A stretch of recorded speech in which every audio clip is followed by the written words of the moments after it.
सायकोसोशो unit 3 मधला part ड. तर याच्यावर बघा मेंटल हेल्थवरती 2 ते 3 क्वेश्चन विचारले जातात. म्हणजे तुम्ही म्हणाल की आता प्रत्येक चॅप्टरला असंच सांगतात 2 ते 3 क्वेश्चन, पण कसं आहे 2013 पासून जर क्वेश्चन पेपर बघितले तर बरेच वेळेला रिपीट झालेले आहेत क्वेश्चन आणि वेगवेगळे क्वेश्चन आहेत. तर पूर्ण चॅप्टर वाचायलाच लागतो. मराठीमध्ये आहे त्यामुळे वाचायला पण सोपं जाईल आणि लक्षात ठेवायला पण सोपं जाईल. इंग्लिशमध्ये सहसा लवकर पाठ होत नाही.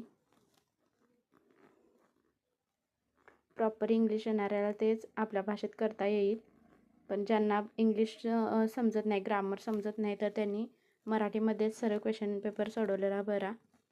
मराठी सगळ्यात बेस्ट आहे कारण आपल्याला आहे ऑप्शनला, नसताच तर मग काय इंग्लिश पर्याय होताच आपल्याकडे.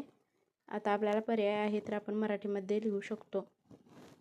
स्क्रीनशॉट घ्या आणि अभ्यासाला सुरुवात करा.